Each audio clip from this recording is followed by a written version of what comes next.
पुकारेगा तो सैने हरम आएंगे। अब अबाबीलों के अंदाज में हम आएंगे, लेकर आएंगे हाथों में सदाकत के अलम। ये अलग बात है कि तादाद में कम आएंगे। वो कह रहा है कि जिन्हें अपना कायद पैदा करना है वो पाकिस्तान जाए। अबे पाकिस्तान तू जा, हमारा हिंदुस्तान है, हम यहीं के और यहीं रहेंगे और हमारा कायद भी यहीं रहेगा। यहीं अपनी हिस्सेदारी की बात करेंगे। ये मुल्क आईन से चलता है, कॉन्स्टिट्यूशन से चलता है। तेरे जैसे 56 आए और 56 चले गए। यही रहेंगे और लड़ेंगे और इंशाल्लाह जीतेंगे। उन्हें मालूम है कि हम 70 साल से मुसलमानों का वोट लेते आए हैं। इन्हें गुमराह कर कर, इन्हें जज्बाती बातें कर कर, इन्हें बीजेपी का डर दिखाकर आज तक हम मसनदों पर बैठते आए हैं। लेकिन अब उवैसी आ गया है, हमारी दाल नहीं गल रही, तो क्या मैनपुरी जाकर लड़ेंगे? यही लड़ेंगे, यहां लड़ेंगे, यही जीतेंगे इंशाल्लाह। भैया को फिक्र है। कभी तुमने सुना किसी आम आदमी ने कहा कि ये बीजेपी के एजेंट है? ना, ये इन्हें समाजवादी वालों को सबसे ज्यादा फिक्र है। उन्हें मालूम है कि हम 70 साल से मुसलमानों का वोट लेते आए हैं। इन्हें गुमराह कर कर, इन्हें जज्बाती बातें कर कर, इन्हें बीजेपी का डर दिखाकर आज तक हम मसनदों पर बैठते आए हैं। लेकिन अब उवैसी आ गया है, हमारी दाल नहीं गल रही। गलत तो ना है बात? हाफिज वारिस जहां तक मैं जानता हूं एक बेहतरीन इंसान है और भाई से एहतराम है क्योंकि वो हाफिज है। आपके जितने कैंडिडेट यहां पर लड़ रहे हैं उनमें सबसे अफजल हाफिज वारिस है, क्योंकि वो हाफिज कुरान है। उनके दिल के अंदर अल्लाह की किताब समाई हुई है। ये बताओ, जब बादल होते हैं और ईद का वक्त आता है, चांद रात के दिन चांद नहीं दिखता, तो तुम किसी विधायक, किसी एमपी, किसी चेयरमैन के पास नहीं जाते कि चांद दिखा या नहीं दिखा। आप पूछते हैं, आप मस्जिद के इमाम के पास जाते हैं, आप हाफिज के पास जाते हैं कि हाफिज साहब क्या कहीं से कोई तायीद हुई कि चांद की बिशारत हुई या नहीं? अगर हाफिज ने कह दिया हो गई तो तुमने ईद मना ली, अगर हो गई तो तुमने रोजा रख लिया। बताओ इससे बड़ा मर्तबा क्या होगा? लोग कहते हैं वो चंद शरपसंद अनासिर के इमामों का और हाफिजों का काम नहीं है सियासत। अरे सियासत हमसे शुरू है, सरकारें दो आलम के सबसे सियासत है। इस्लाम सियासत की बुनियाद है। हमने पूरे मुल्क के अंदर अपनी कुर्बानियां देकर इस मुल्क को आजाद कराया है। हम हैं और वो कहते हैं सियासत। अगर सियासत और क़यादत अगर आप अच्छे लोगों के हाथों में दोगे तो वो तुम्हारी बका की बात करेंगे, और आप जैसे देते आए हो ऐसे ही देते रहे तो देख लो डींगरपुर की सड़क भी ना बन पाई। पेट्रोल पंप तो बहुत बन गए, गाड़ियां भी बहुत ले ली, प्लॉट भी बता बहुत है, लेकिन तुम्हारा कुछ ना हुआ। तो मेरे भाई, कुंदरकी के अंदर सबसे ज्यादा अक्सरियत रखने वाले तुर्क। मेरे अजीज दोस्तों, आइए एक और प्यारी वीडियो में आप लोगों को दिखाना चाहता हूं। अजीज साथियों, इस वीडियो को मुकम्मल सुन लीजिए, पूरा मामला आपके सामने आ जाएगा। प्यारे दोस्तों, समाजवादी पार्टी के अबू आसिम आज़मी ने जो है असदुद्दीन ओवैसी की पार्टी पर निशाना साधते हुए कहा कि इस पार्टी के अंदर कोई भी दमखम नहीं है और ये पार्टी जो है हिंदू मुसलमान करती है। तो ओवैसी के एक नौजवान ने किस तरीके से अबू आसिम आज़मी की इस गुफ्तगू का जवाब दिया है और उन्होंने कहा है कि हम हिंदू मुस्लिम नहीं करते, हम इसी देश के नागरिक हैं और अपने इस मुल्क से मोहब्बत करते हैं। आइए इस वीडियो को आप लोग देख लीजिए। आधार कार्ड, राशन डीलर और प्रधान आधार कार्ड जमा कर रहे हैं। मत डरना, क्योंकि मोमिन और डर एक जगह नहीं रह सकता। जहां डर है वहां मोमिन नहीं, और जहां मोमिन है वहां डर नहीं। अब हमारे बीच सामने से देख रहा हूं, हमारे सूबे के सदर जनाब शौकत अली साहब तशरीफ ला रहे हैं। एक जोरदार तालियां उनके इस्तकबाल के अंदर हो जाए।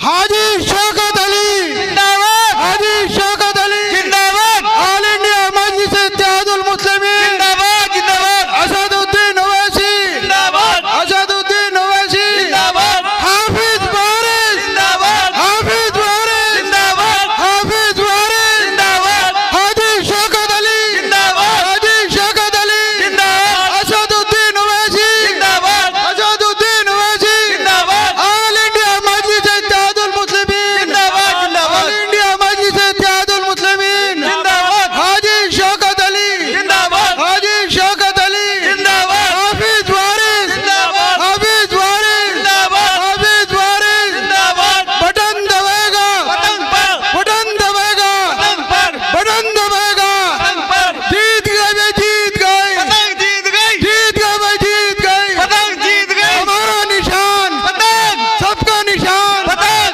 सब बहनों का निशान। हाजी शौकत अली जिंदाबाद, हाजी शौकत अली जिंदाबाद, ऑल इंडिया मजलिस इत्तेहादुल मुस्लिमीन। वो मंच पे आ गए तो बोल दो ना।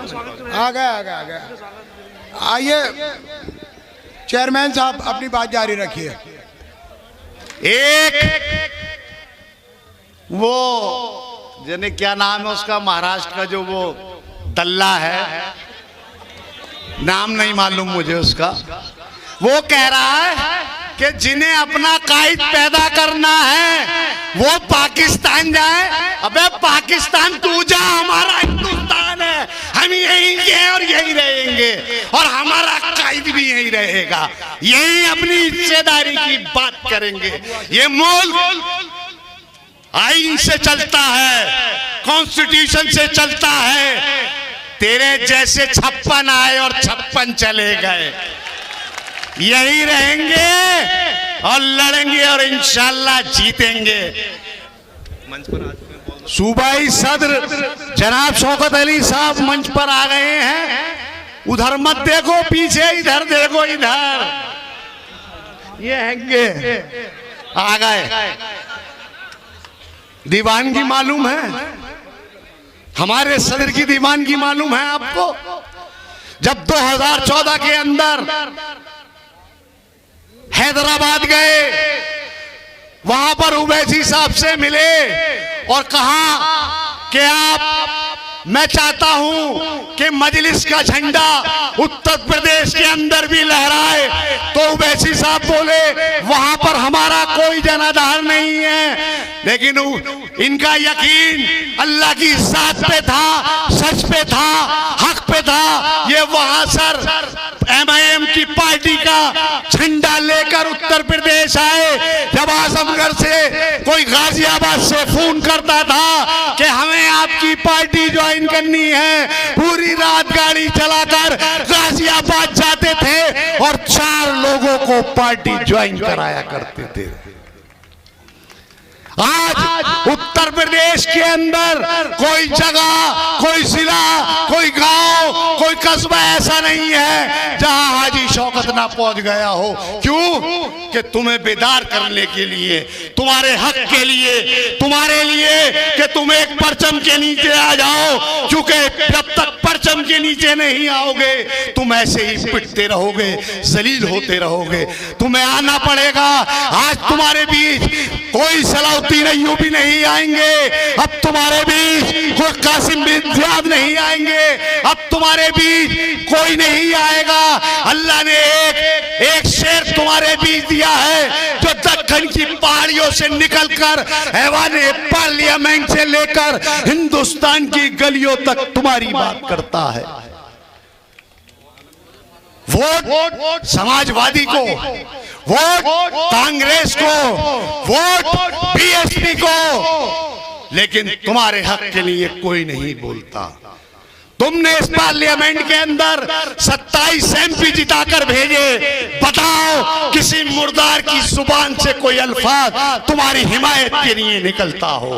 एक ही आवाज बुलंद होती है जिसका नाम बैरिस्टर असदुद्दीन ओवैसी है। तो तुम पे भी लाजिम है मेरी बात को सुनना, अपने जहन में डाल लेना कि तुम पर भी लाजिम है कि जो हमारी बात करता है, अब के हाफिज वारिस को जिताकर तुम ये दिखा दो, ये बता दो कि कुदरती की आवाम ने इत्तेहाद और आपको ये सीट सौगात में दे दी।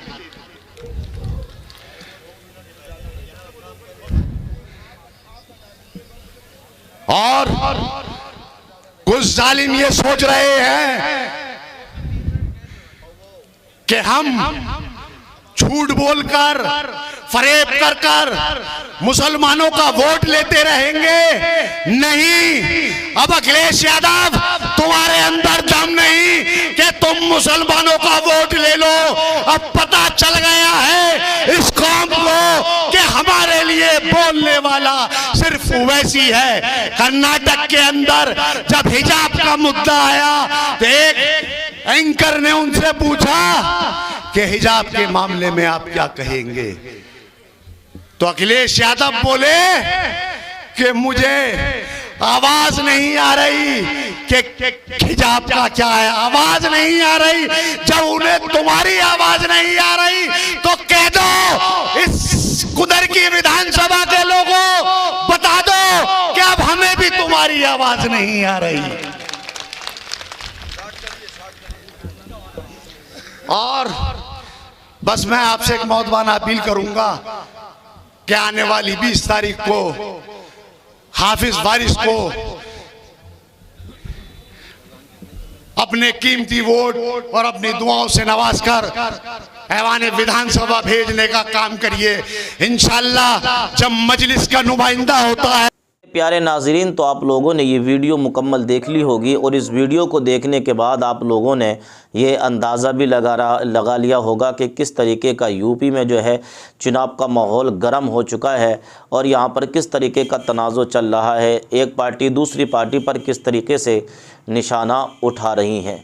अज़ीज़ साथियों, तो अबू आसिम आज़मी पर किस तरीके से ओवैसी के एक जवान ने जो है निशाना साधा और उन्होंने कहा कि भाई हम यहीं के नागरिक हैं, हम यहीं रहेंगे और हमारा इस देश से जो है मुकम्मल रिश्ता है, हमने इस देश के लिए अपना खून बहाया है। तो अबू आसिम आज़मी का जो है जवाब उस नौजवान ने बड़े खूब अल्फाजों में दिया कि तुम चले जाओ पाकिस्तान मगर हम हिंदुस्तान में ही रहेंगे और इसी की खातिर हम खून बहा देंगे, इसी की खातिर हमें अपनी जान लुटानी है। बहरहाल तो ये एक पार्टी का दूसरी पार्टी पर निशानेबाजी होती रहती है। तो बहरहाल अगर आपको ये वीडियो अच्छी लगी हो तो अज़ीज़ साथियों, हम आपके सामने नई नई अपडेट लाते हैं। तो अगर ये वीडियो आपको अच्छी लगी हो तो लाइक कीजिए, कमेंट कीजिए, इस वीडियो को शेयर कीजिए। अस्सलामु अलैकुम वरहमतुल्लाहि ताला वबरकातुहू।